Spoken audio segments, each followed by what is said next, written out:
Hi, Deanna here. I am wanting to talk about this final week of the 30-day protocol by this guy and the interesting things that have been occurring. So at the beginning of the week, he said we're allowed a cheat day. So that means we're allowed to have carbs. We had carbs. We had too many carbs. We had carbs that should be illegal kind of carbs.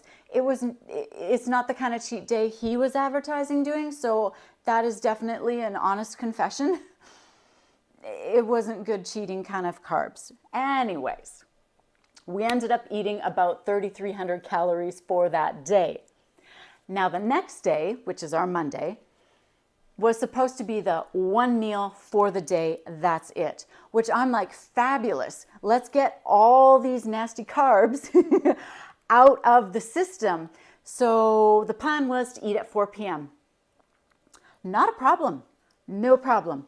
We got till 4, ate a big meal, ended up being about 1,800 calories. So that was a big massive steak and some hamburger with sour cream and salsa on it. And of course our bullet coffees, so that's a tablespoon of butter, 2 tablespoons of whipping cream, and a tablespoon of MCT oil. Loved it, no problem. So Tuesday, we're like, all right, we're allowed 3 meals for Tuesday. However, we actually went all the way till 4 p.m. So it turned out to be a 24-hour fast. Worked great. It went actually quite well. And so we ate at 4 p.m. and then we ate at 9 p.m. We had a steak at 4 and we had salmon at 9, and it ended up being a high protein day. It ended up being, oh man,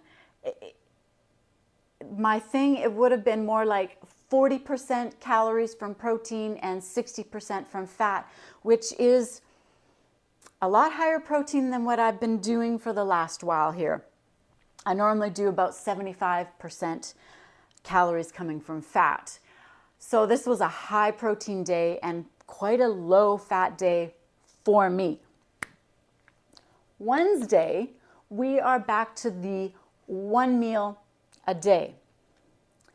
But I woke up craving fat. I wanted my bullet coffee so bad. So I'm sitting there on the couch going, nope, drink your electrolytes and your water, and you're just gonna have to make it until 4 o'clock. Okay, fine. So I'm reading my book, I'm getting tireder and more tired and more tired until finally I'm sprawled out on the couch, slowly going into sleepy state. What the heck? And that's when the pieces started falling into place. Yes, the day before, high protein, low fat. That morning, so yesterday morning, I'm now about craving fat and my energy is just, and it's morning and it's tanking. So I'm like, you know what? This protocol, loving it, but I'm going to listen to the advice of Dr. Bright that we've been watching on YouTube. She really promotes high fat, especially for women. And then the whole thing too, that fat is your energy source. And I had a lot of protein the day before and not a lot of fat. So I made myself a bullet coffee. I decided, you know what? I'll eat all the fat I want today, which was yesterday, Wednesday. I'll eat all the fat I want, but stick to just 1 meal for the day at 4 p.m. where I'll have protein and maybe a tiny bit of carbs. Okay, that worked well. I had my friggin' bullet coffee and my energy went poof. It happened so fast. I don't know if that was like placebo effect or if that really was the fat just shooting into my system, and my energy was like, whew. It was awesome. Went to the gym, got a workout done, did book work, mental clarity, fabulous. Ate at 4 o'clock. What did we eat at 4 o'clock? We had about 80 grams of protein for that day. So I had, I ate fat all day.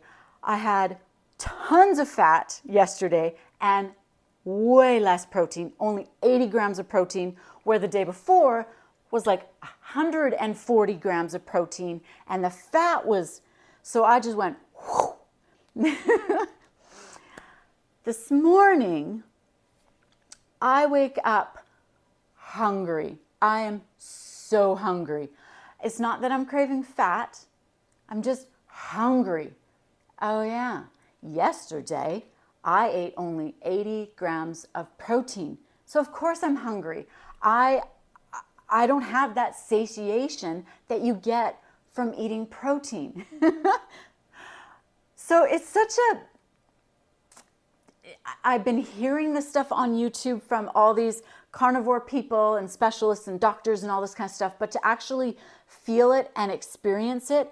So if I get tons of protein, the next day my energy was, I got lots of fat yesterday, but minimal protein, and I'm starving. I have no satiation left in my system because I didn't eat very much protein the day before.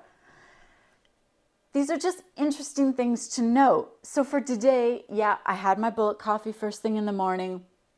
And then at 3 o'clock, I had some hamburger with some salsa and sour cream, as well as an egg on it, having myself another coffee.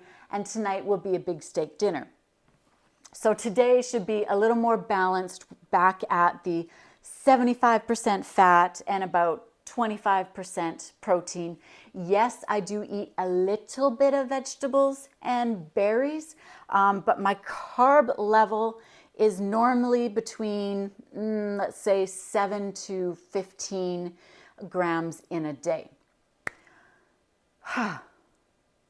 Yeah, I think I got my story straight. This was a little bit confusing trying to figure out what day I ate what, how much fat I ate. Yeah, I have a little cheat sheet to help me get through this. But yeah, very interesting to note the whole satiation, high protein need, but also needing that fat for the energy levels and trying to find that balance for you personally. And I think I'm figuring it out. And with this whole 24-hour fasting thing, the one day was fabulous, was great, but I had a lot of carbs in my system before that, the day before. I don't think for myself, for now, is that 24-hour fasts are perhaps okay once in a while, maybe once a week, maybe once every 2 weeks. I need my fat. I need my fat. I crave it. So I'm guessing that if I'm craving it, I need it. But I also definitely need to get enough protein in each day as well in order to be satiated. I'm going to leave it at that. Take it how you will. I hope it helps shed light for you on your own journey with this whole carnivore, ketovore diet, if you're on it. If you're not on it, I hope you are curious and look at it as a venture to better health, to living more fully. Because let me tell you, my energy levels this last, week and a half to 2 weeks have been off the charts. Amazing. All right. I'm going to let you go now. Thanks for watching.